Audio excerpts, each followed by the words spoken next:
Good afternoon, ladies and gentlemen, I'm John, this is very true nerd, and welcome to Gone Home. Now, I flipping love Gone Home. Really interesting game that does some fascinating stuff, and I have played this game before, but I realised I'd never actually made a video about it. Then, very recently, I sort of got added to the list of Origin Vault games, so I thought, you know what, good opportunity to actually go back and talk about this game, because me and this genre, games about wandering around and exploring, kind of exploring narrative things, me and them have a very mixed love it or hate it relationship going on. Which is some of them, like Firewatch, like Tacoma, like Gone Home, think they're brilliant, absolutely adore them. Others, like Dear Esther or Everybody's Gone to the Rapture, do not get on with those at all. It's a very binary thing for me. But to my mind, Gone Home is perhaps my favourite, because I think Gone Home does some really fun, interesting stuff in terms of the narrative, or more specifically, the meta-narrative.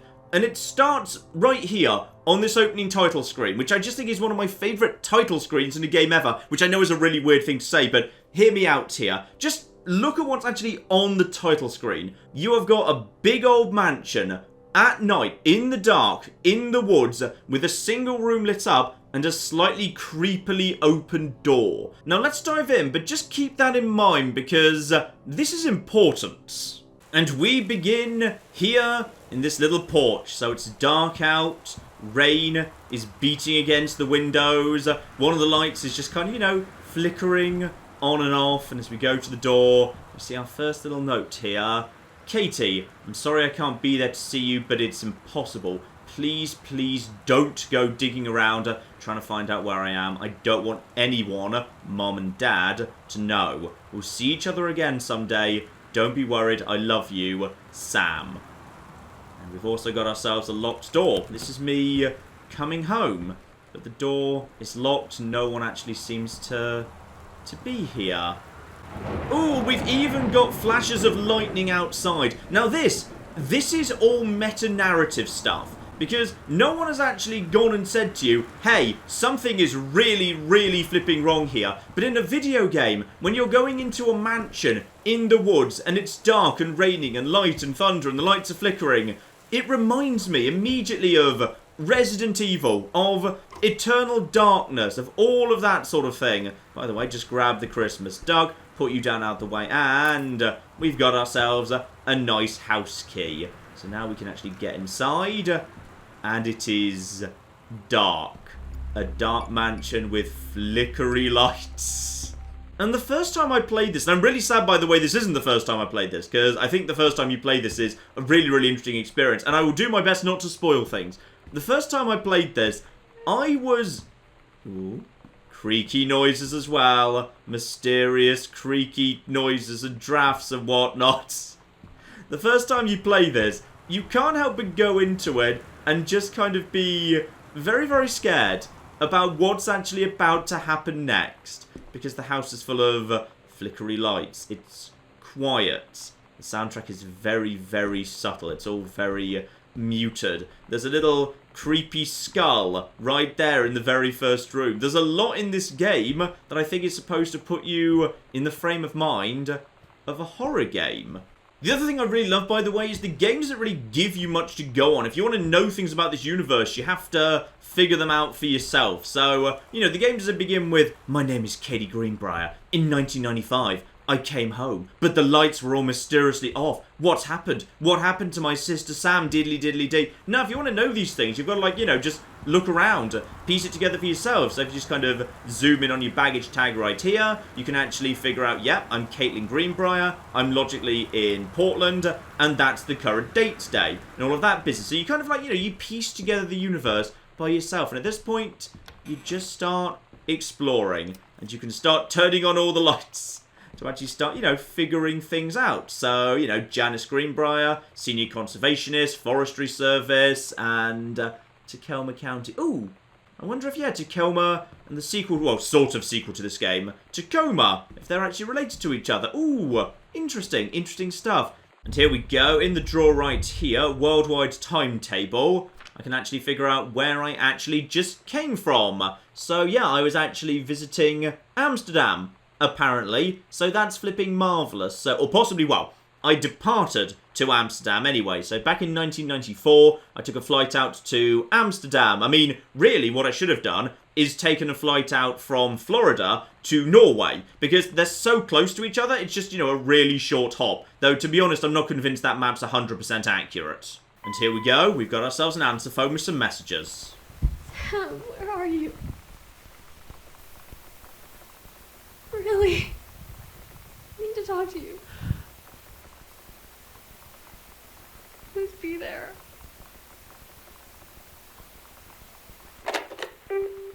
So you put everything we've seen in the first room together and, yeah, you get a very specific picture of what's going on here, which is something has gone horribly, horribly wrong here. Someone's trying to contact Sam and is crying. Sam's gone missing. Your parents have gone missing too. Rain, lightning, darkness, creaking doors, creepy noises, all the rest of it. And it puts you in mind of a horror game. That's what it does for me anyway. It makes me think you're playing a horror game and it just feels like, you know, you're just waiting for the jump scare. And I think that's very intentional because it all looks very Resident Evil. You know, big mansions, lots of doors, flickery lights. You're just waiting for something to go horribly, horribly wrong. But like any good horror game, nothing is so terrifying as the thing you imagine might be waiting for you. Nothing is scarier than silence. Other thing I love, by the way, you have to figure out what everything means by yourself. The game's script is written in a way that's very realistic, which is no one's adding, as you know, details onto the beginning of their sentences. Instead, if you want to figure things out, you need to actually put two and two together. So here we hear about Oscar Doc Mason dying age 60 in his home last month. Okay, but who exactly is Oscar Mason, and how does that relate to us? His survivors include his nephew, Terence Greenbrier. So if we just go over to the photo over here, we see, yep, Sam, Katie, Mom and Dad, Dad, Terry, Terence, so we can put two and two together, figure out that as Terence was his nephew, my grand uncle. Marvellous. This game treats you like an adult. If you want to understand what's going on, you figure it out by putting things side by side, damn it. And if you look at certain important notes, then we get a little bit of background to the characters in audio logs. Oh my god. You are so lucky you finished high school before we moved into this house. So, it's the first day of school, and there I am, introducing myself to the class. And I say that I just moved into the house on Arbor Hill. All of a sudden, every kid in the room turns and just stares like I suddenly transformed into a mutant. I just stood there, wishing pretty hard for a rewind button. Because now maybe nobody knows my name, but they all know who I am. The Psycho House girl.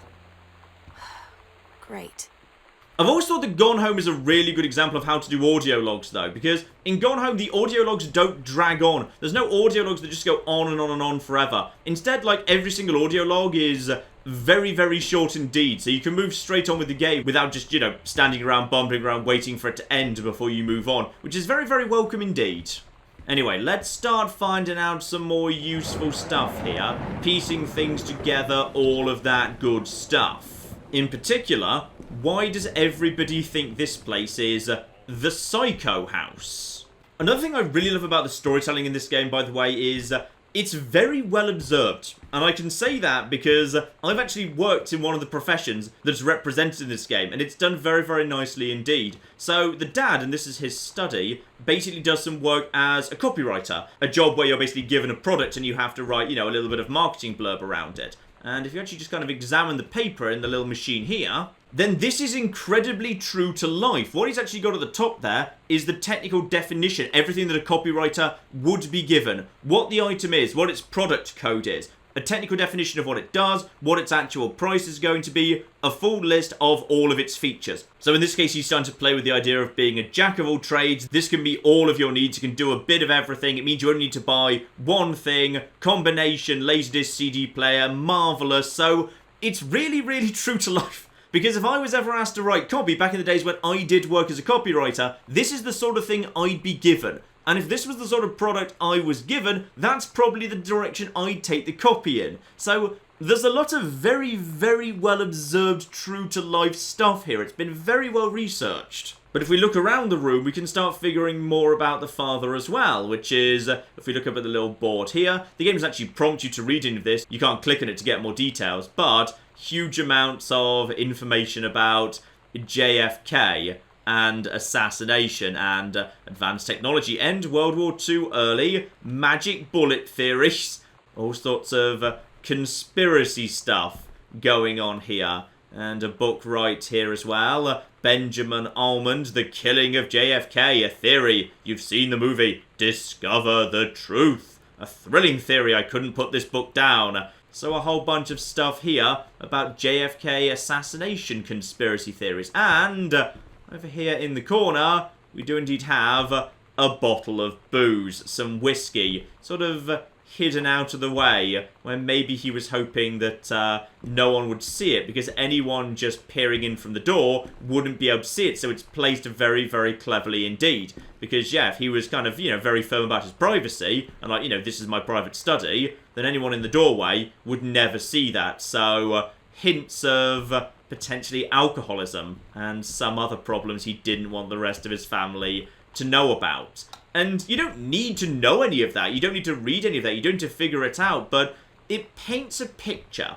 And the thing I love about this game is what a hugely detailed picture you get about all of these characters as time goes by. It's really, really fascinating stuff. Also, there are coasters in this game, and they're rather nice, very thick coasters. So basically 10 out of 10, game of whatever year this came out in, I honestly can't remember. But yeah, just kind of the room beyond that, turn on the lights, start having a little loosey around, and if you dig through the cupboards, you start getting more and more information. The Accidental Pariah, Terence L. Greenbrier, my dad's book.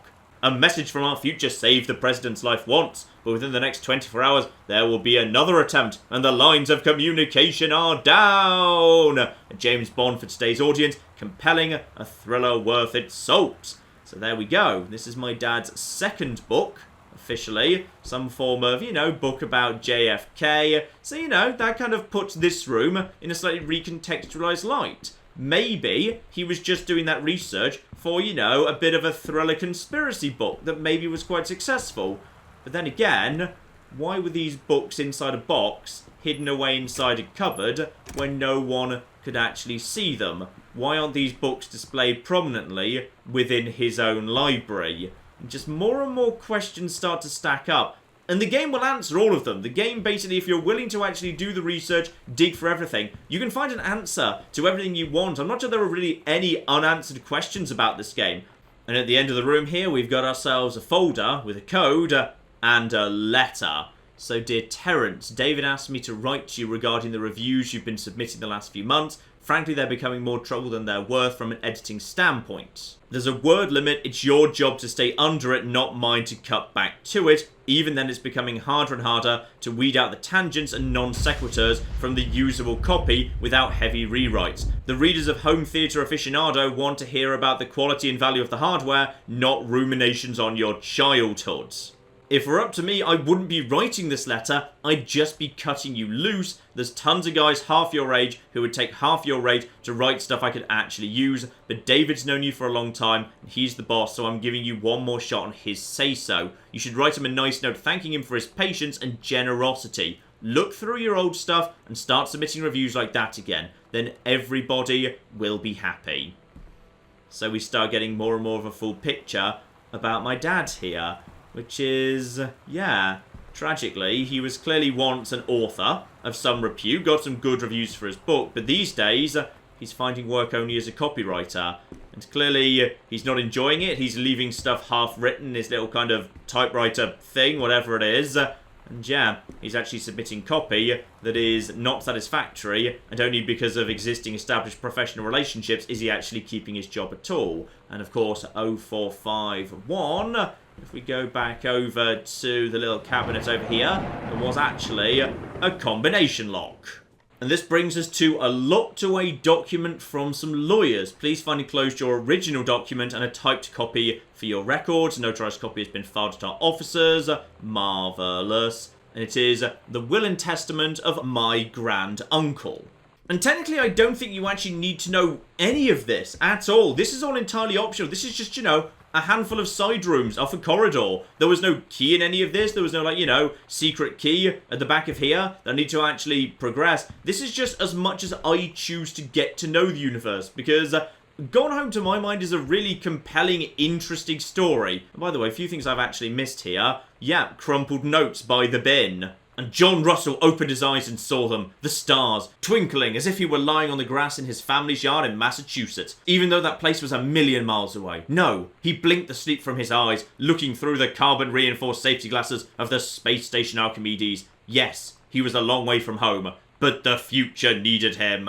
So yes, indeed, my dad just continues to write, but also throws it away. So there's a lot of frustration here. There's a very tragic tale of frustration that's just, you know, very quietly going on in the background.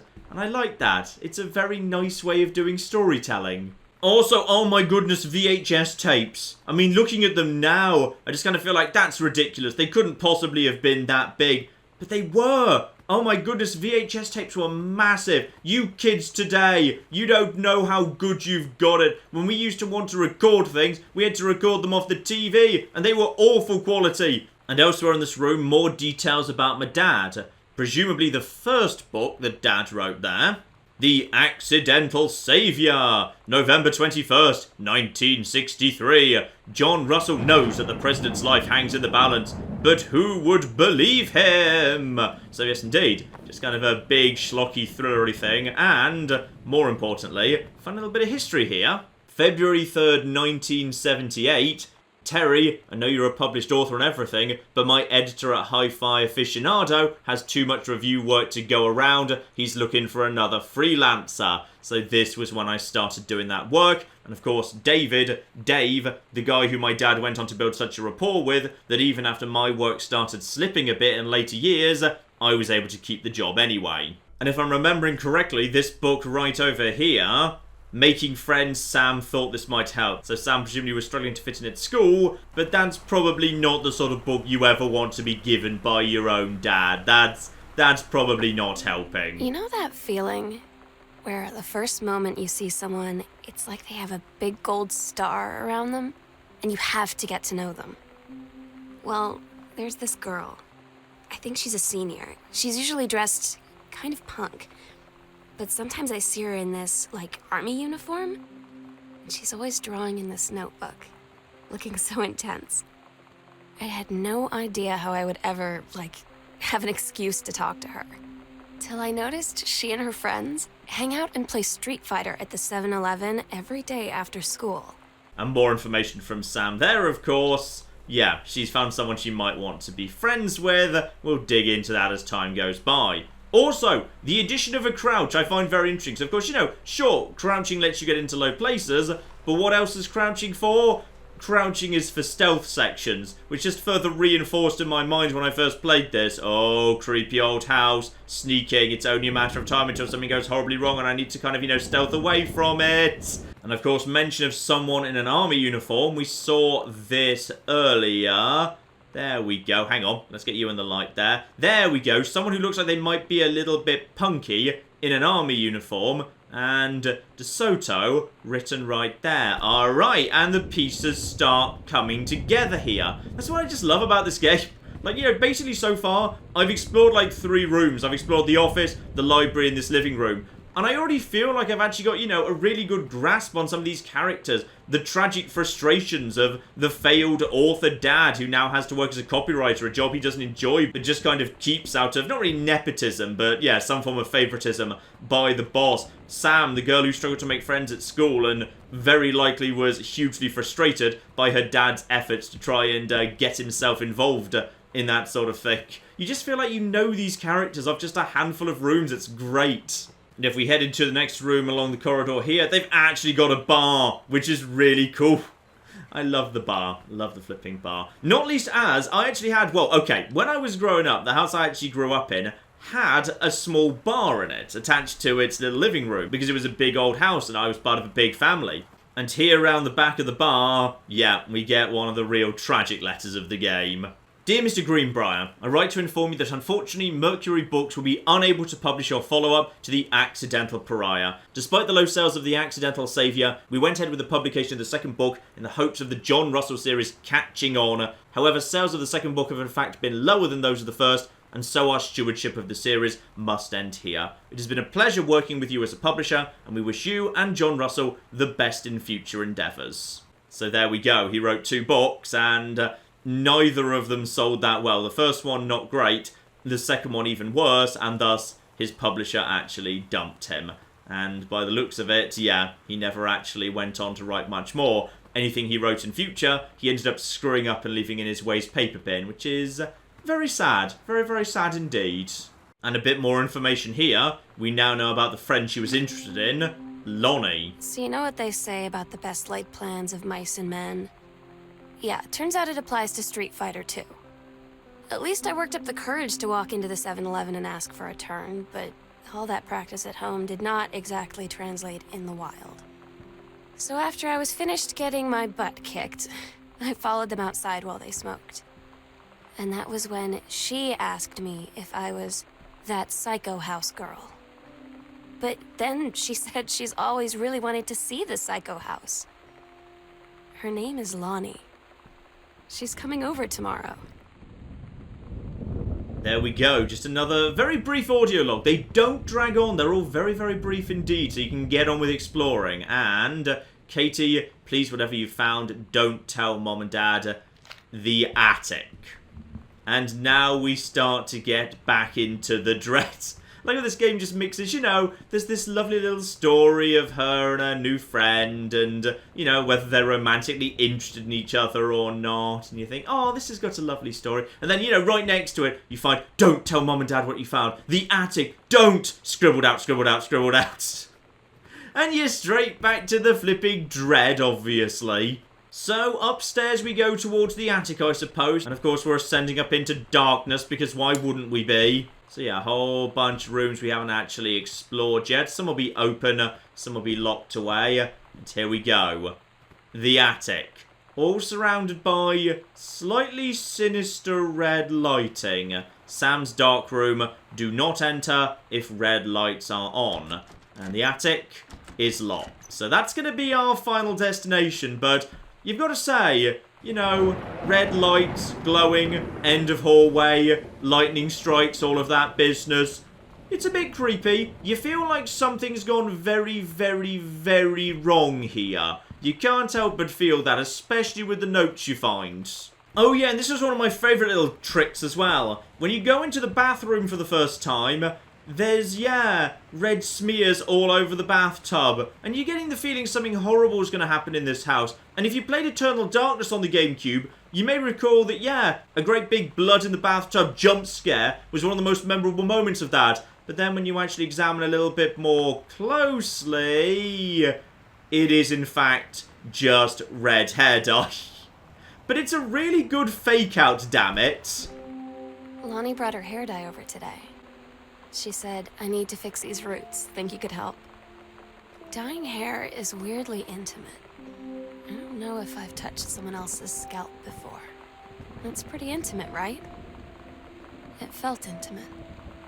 We looked into the mirror together after, and I expected her to say something about how it looked crappy, or good, or whatever.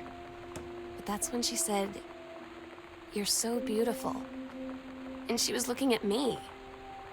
Right in that moment, I wanted to say something, but I waited, and the moment was gone. You know, I never noticed this before, but when you say you looked in the mirror after you were done, what mirror? There's no mirror in this bathroom. And I think we can safely assume that the room with, yes, caution radiation area is in fact the bedroom of Sam, so we've actually got, oh yeah. Yeah, definitely. Fine. We've got Sam's room here. Gotcha.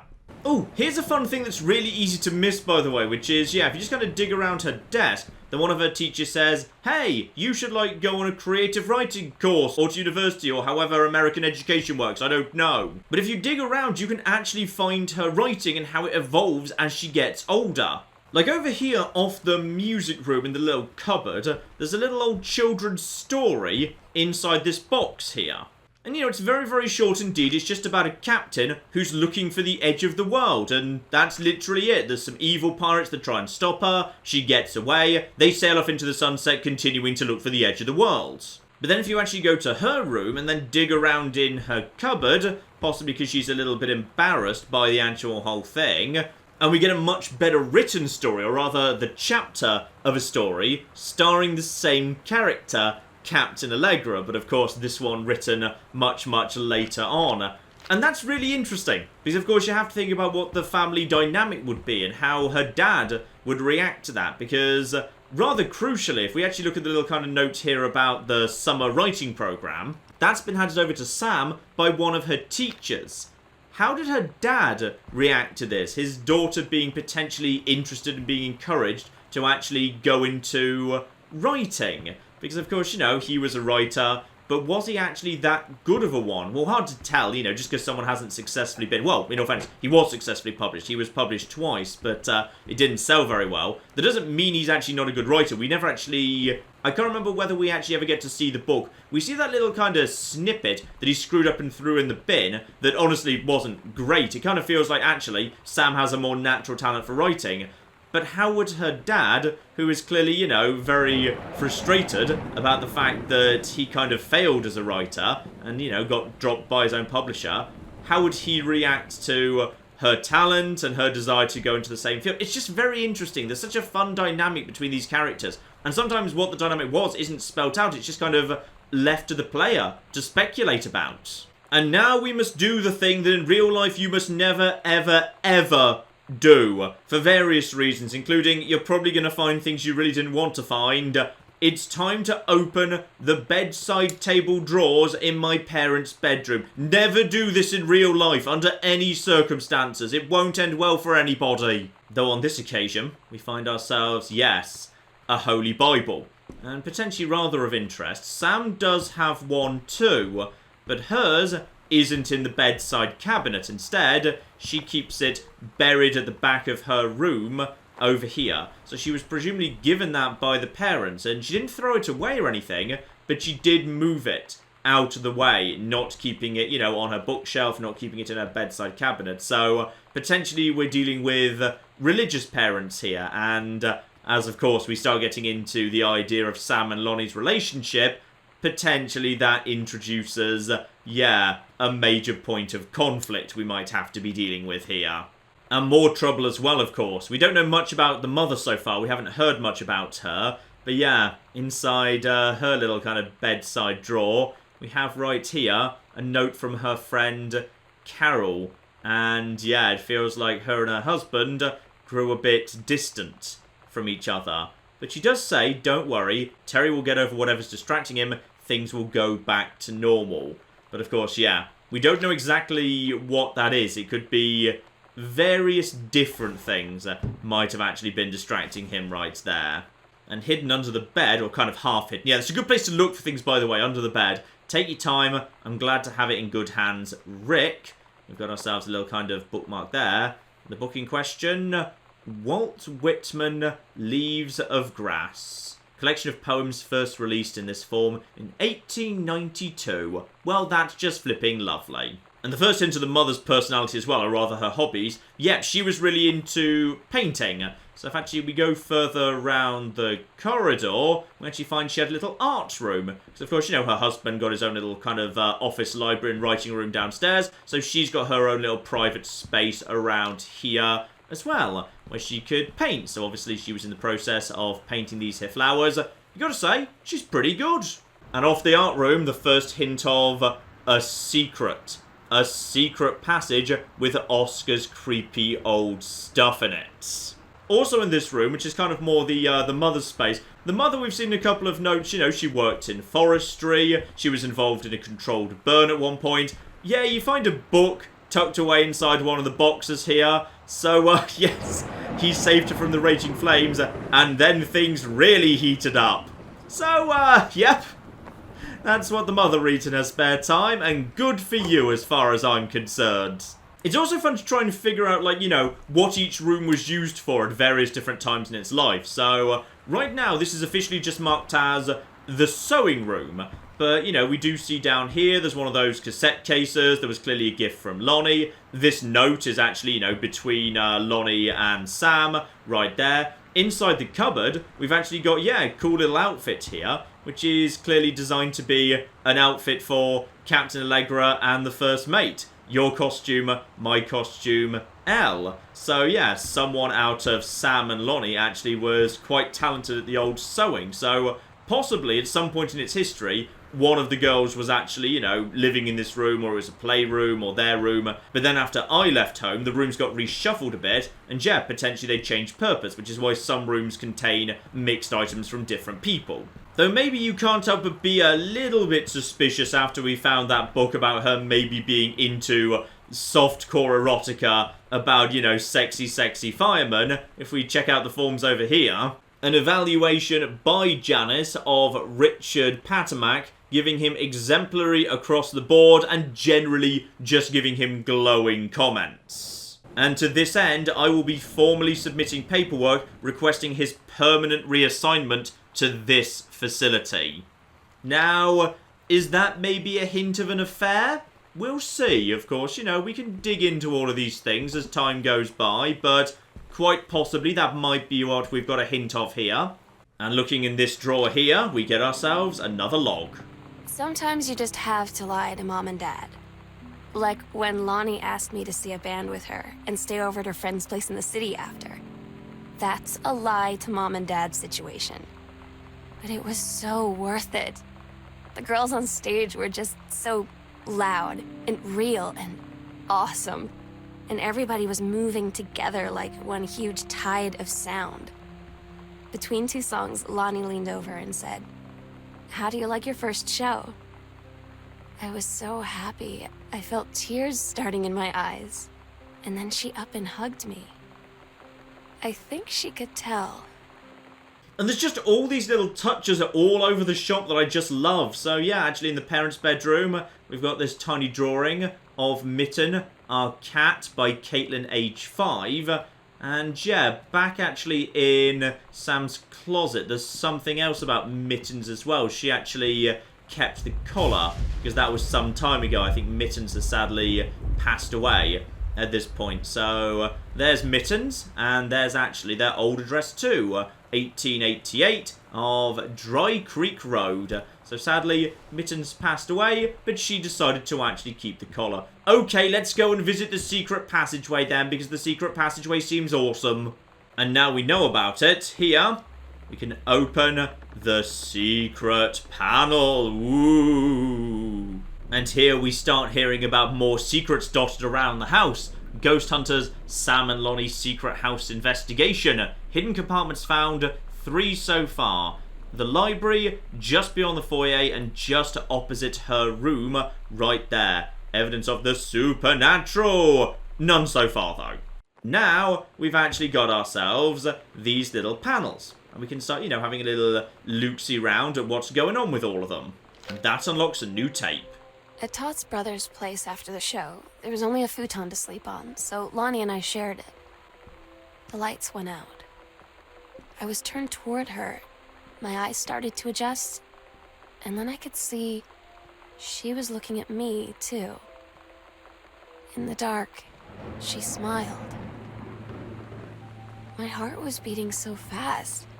I rolled over. I felt so, I don't know, nervous? After a minute, she put her arm around me and was so close and whispered in my ear, "I really like you." I just nodded my head, and I really hope she could tell. I really hope that she meant what I think she did.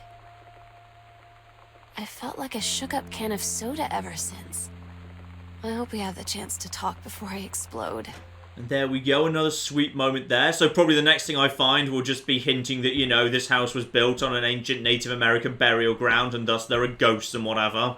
A little scrap here, so we've only got half of that. Half of Sam's locker combo added to backpack, lovely. And yet another story about Captain Allegra. This one, Heaven at the Edge of the World, is actually very closely related to the one we found as a child. So she was rewriting a story she'd written as a kid, but then when she got older, of course, she'd actually change the setting and move it on to a different plot. It would be kind of set in like a labyrinth, so it would be more mythology inspired. But it's still just very, very cool indeed.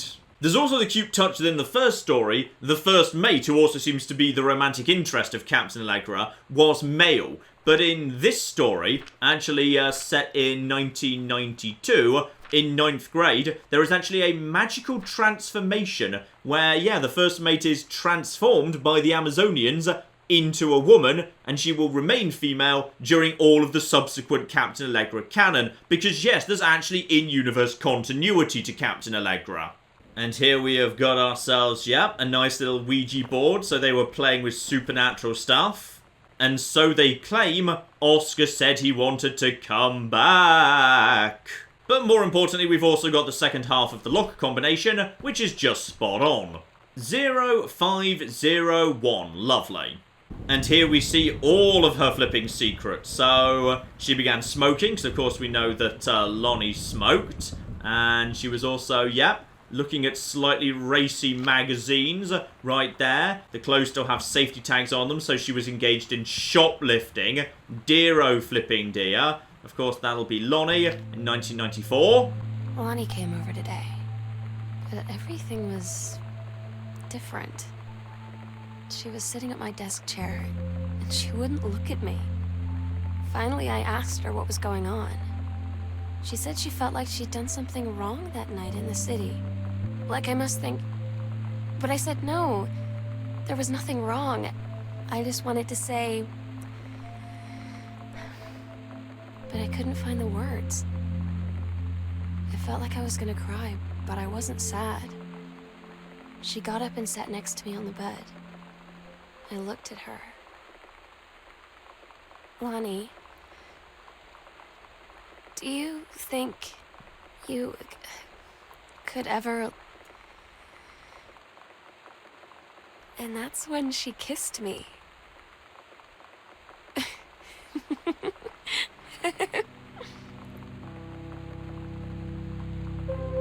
And of course, we also get ourselves a key, which lets us through the door at the end of the very first little corridor we explored. And gets us down to the creepy, creepy basement, and we're back into the spooky territory right here. Everyone loves the spooky territory. It's different now. I mean, we still hang out all the time like before. But now when no one else is around... Well, you know. So you could say we're dating. But it's secret. Secret dating? I don't know. I mean, I guess that's the real difference. Now when we get off the phone, or go home for the night, or it's just quiet and we're alone, we say I love you. I'm so stupid sometimes. I was telling Lonnie that I got into my college summer program thing, and I was all making plans like, you should come visit me, stay in my dorm room. But she said, Sam, I ship out on June 6th. I was like, ship out? To where? She said, to basic training. What did you think I was doing all that ROTC stuff for? I guess she's been planning to join the army right after high school since she was like 12. And I guess she's really going to do it. So I was like, after graduation, I'm just never going to see you again? She said, let's just have fun while we can. But here's the thing I find really interesting about this game, which is, sure, it's technically, you know, focusing very much on Sam and Lonnie, but there's a lot about your dad and your granddad as well. So we just kind of, you know, explore around this room. We've actually got ourselves, yeah, Richard Greenbrier, PhD, and the face has been cut out of this here portrait. And if we go over here to this little book that's got a letter on the back there, yes, indeed, while my granddad was thrilled that my dad was published, also he kind of says, oh dear, it's not very good, is it? Dear-o flipping dear, get rid of the artifice, implausible dime store science fiction Deus Ex Machina. So yeah, clearly a bit of a strained relationship between the two, a very intellectual, serious book kind of grandfather, Joyce A Complete Understanding, and the son much more interested in writing schlocky conspiracy theory, sci-fi, pulp airport novels, and sadly, the granddad was not impressed with that. Also, there's a safe here, which a lot of people don't figure out how to open. This is one of the game's more subtle puzzles. There's kind of like a couple of, like, screwed up bits of paper that faintly imply what's going on with this thing. But it's also 1963, which is the year that's written all over the various boards about JFK and whatever, the year of the JFK assassination, which is the reason why this thing is 1963. But no one actually ever says that's the reason this is the safe combination. It's just that it was my dad that locked this safe, and he was just super into JFK conspiracy, so 1963 was an easy-to-remember year for him. Though there is also a hint over here, which is, yeah, there's all these numbers written on the wall, the actual height chart, and the last one against Terry, Thanksgiving 1963, age 12. So yeah, you've got the numbers right there as well. But the reason it's 63 is because of the Kennedy assassination. And of course, this is a letter from Oscar. And in this, we finally figure out, yeah, what actually was wrong with him that caused so much scandal. Dear sister, I write what shall be my last appeal to go unanswered one way or the other. I feel a prisoner, as on an island, with no jailer, no human soul for company. Only my one mind examining itself endlessly, endlessly, searching for relief. In the year since transgression, I have sought no absolution, only bare forgiveness. In good faith, I have removed myself from all temptation, sacrificed to prove my commitment, however I can imagine. Since mother's passing, I've yearned for nothing more than the acknowledgement of my own kin, to be treated as human again, to breathe the air of human spirit once more. By grace, even a wretch like me could be saved, but I do not expect it. If no response is received, I shall henceforth accept my sentence and one day simply cease to be. With a brother's love always, Oscar Mason. Now, he doesn't explicitly state what happened here. When he says removes himself from temptation, of course, we're in a big house in the middle of nowhere. And I believe there's another note around here related to that. Here we go. There's a newspaper clipping right here. So the pharmacy that used to belong to him, he basically disposed of it and sold it to his former assistant for basically nothing back in, 1965. Effectively severing himself from the world and just forming a bit of a self-imposed exile. And the reason for that is he was a child abuser. And it's reasonably well implied, but if you actually do listen to what the devs have said and the commentary and all the rest of it, it's made much more clear. Though I'd say it's fairly clear just from what's written there. But of course, there's one more thing that needs to be considered as well. Why did Oscar decide to leave the house to Terence in particular? And the height chart. Why was Oscar taking a boy between the ages of 7 and 12 down into a basement every year, the final year of which was 1963? And why exactly did Terence get so obsessed with the JFK assassination of 63? Could it have been perhaps because he needed something to distract him from a traumatic event that occurred in the same year? Yeah, I think there's some decent evidence that we know who Oscar's victim was as well.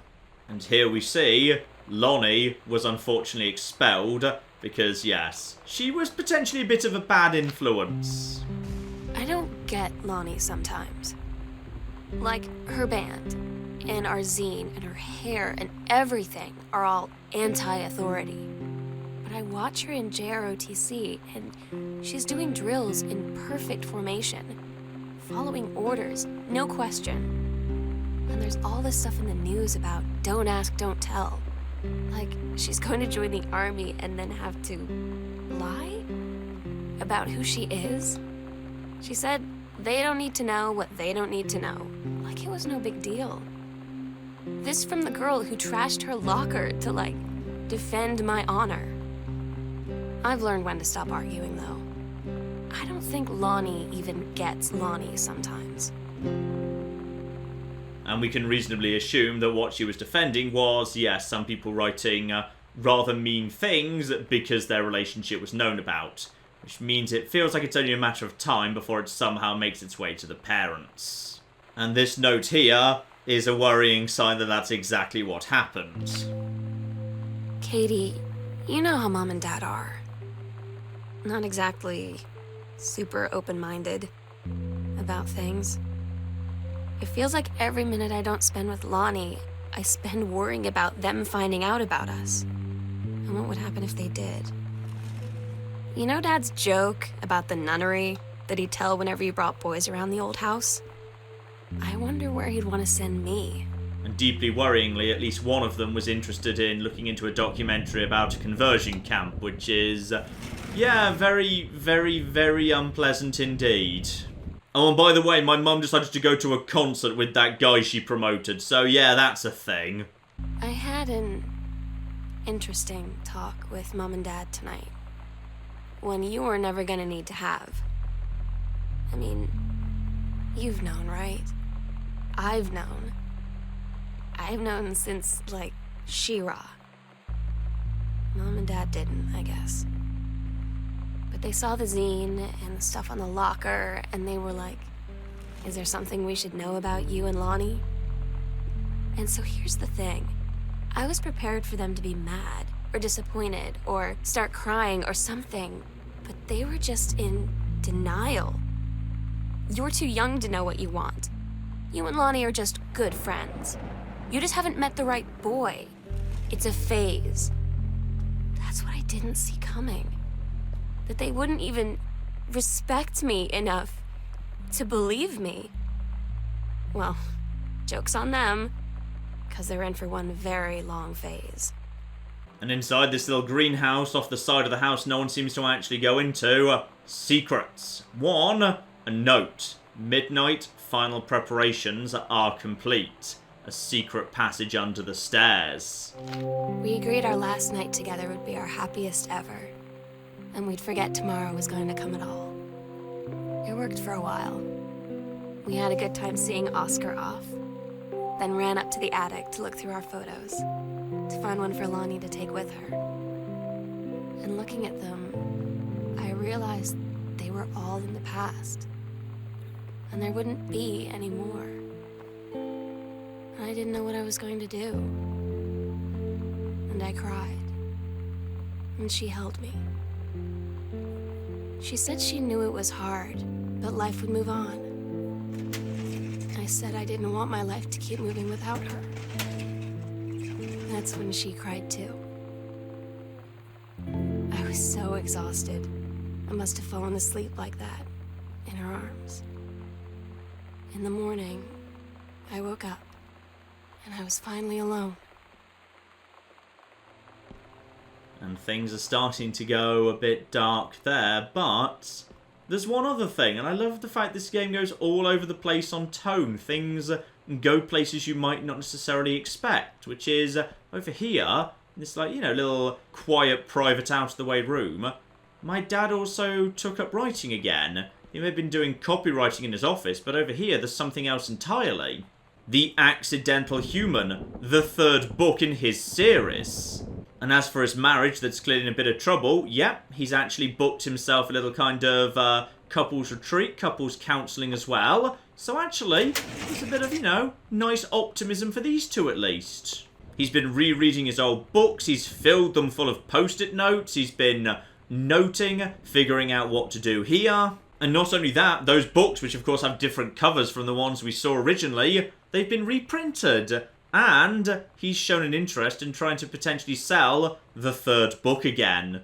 And we don't know exactly how that works out. I don't think the game ever fully specifies it, because yeah, at the actual point the game's set, he's just started working on, like, you know, the cover copy for the 3rd book. But it's just kind of nice that he's actually, you know, getting back into writing, trying to sort out his marriage. It's kind of nice that characters that aren't even the central characters do get their own little plot arcs, they get their own endings, all sorts of things. And another sweet touch, by the way, perhaps the reason that he didn't give up on his book was, yeah, if you find the crumpled manuscript right here, then clearly his wife wrote, "Don't give up on this, honey." You know, pulled it out of the trash, wrote that for him. So she actually, you know, tried to encourage him not to give up, which is very, very cute indeed. And you also do finally get a reason why no one's here and the house is all empty. So yeah, this is actually the time they were going on their anniversary trip. They were going out to, that absolutely lovely little retreat they wanted to go to work on their marriage. Which is very, very nice indeed. Except, of course, Sam's supposed to be here. And she's not. So, we've got a happy ending in one direction. But what about the rest of it? And this is one of my favourite kind of narrative, meta-narrative twists in all of gaming. And if you haven't played this game, I strongly encourage, stop watching the video right now. Stop watching the video, play the game yourself. Because this is one of my favourite twist endings I think I've ever seen in a game. I absolutely love it. So back here, they did indeed decide they want to try and put Oscar to rest. We've got ourselves the attic key as well there, where we can finally see what's going on right over there. The sunset light in this house is the saddest thing I've ever seen. I just want to sleep. When I'm in the attic, it almost feels like Lonnie could still be here. She's just downstairs. I'm just waiting to hear her pull down the hatch and come running up. Maybe I'll go up to the attic and wait. This is one of the most fierce sensations of dread I think I've ever actually felt in a game the first time I played this. And you have this attic surrounded in red light, the game saying, do not come in here. And she was sobbing and distraught that her girlfriend left her. Her parents clearly don't support her and don't believe her. There's talk of conversion therapy for her, which can be absolutely horrific. And then the attic opens up. And she said she's just going to go up there and rest. And the sense of dread. When I first played this, I thought, oh God, what is it? And you just see the colours and the tone of the notes. And you think, well, you know, to be blunt, you can't help but think, I'm going to find a body up here. It was just horrendous. It was absolutely horrendous, and you've got still the pouring rain, still the lightning, all of it.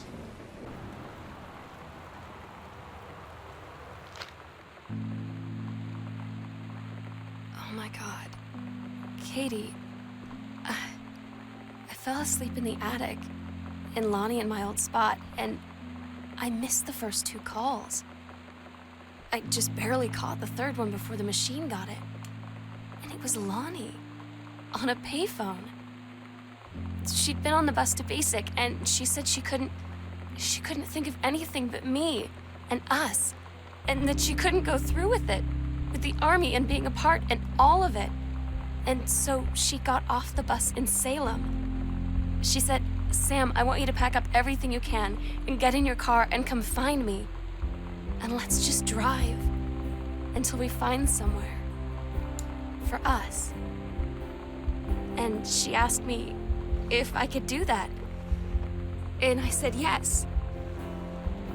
Yes.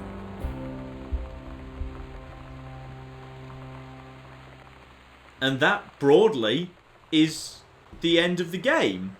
The game has a twist happy ending. I mean, it couldn't more clearly set up a big, creepy house dark nightmare where, you know, you're thinking, right, something's going to go horribly wrong. I'm going to have to hide and sneak around from things. I'm going to find a flipping body in the attic. It's blatantly heading towards tragedy. But it doesn't. The ending is, in the end, these 2 girls just decided, hey, screw it, we're just going to give ourselves a go, and fine, maybe it'll work out, maybe it won't. The game never specifies in either direction, because that's all for the future, but it doesn't end in tragedy. It ends in a twist-happy ending. And you don't get many twist-happy endings in games, so I'm just thrilled this one exists.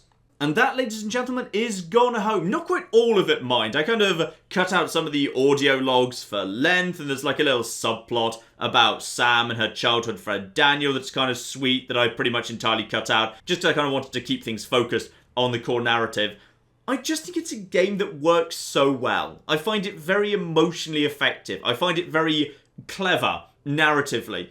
And I just love how it messes with you with the meta-narrative. How the setting, the tone, the darkness, the sense of dread as you go into the attic. I love how it manipulated me, because it absolutely threw a curveball at me. Games can't often throw me off. I've been playing games for decades at this point. I'm pretty good at calling the twists before they happen. Gone Home is one of those rare games that completely threw me, which was great. They did the same sort of thing in Tacoma, by the way, which did actually slightly diminish my enjoyment of that game, because Tacoma had pretty much the same twist at the end of it. Clearly, this team just likes twist happy endings. But I'll tell you what, as I'm saying, we don't get enough twist happy endings, so I welcome them when we can get them. This has Gone Home. I think it's probably the best example of the small, explory, quiet, narrative-y sort of games. I don't know whether there's ever going to be a better one than this. I think it's just a fantastic example of how to do it. Even if you're not super invested in the actual core story of Sam and Lonnie, I think it's really cool how the supporting cast, in particular the dad, has a lot of stuff going on. There's some really creepy stuff with the great uncle that you need to figure out for yourself.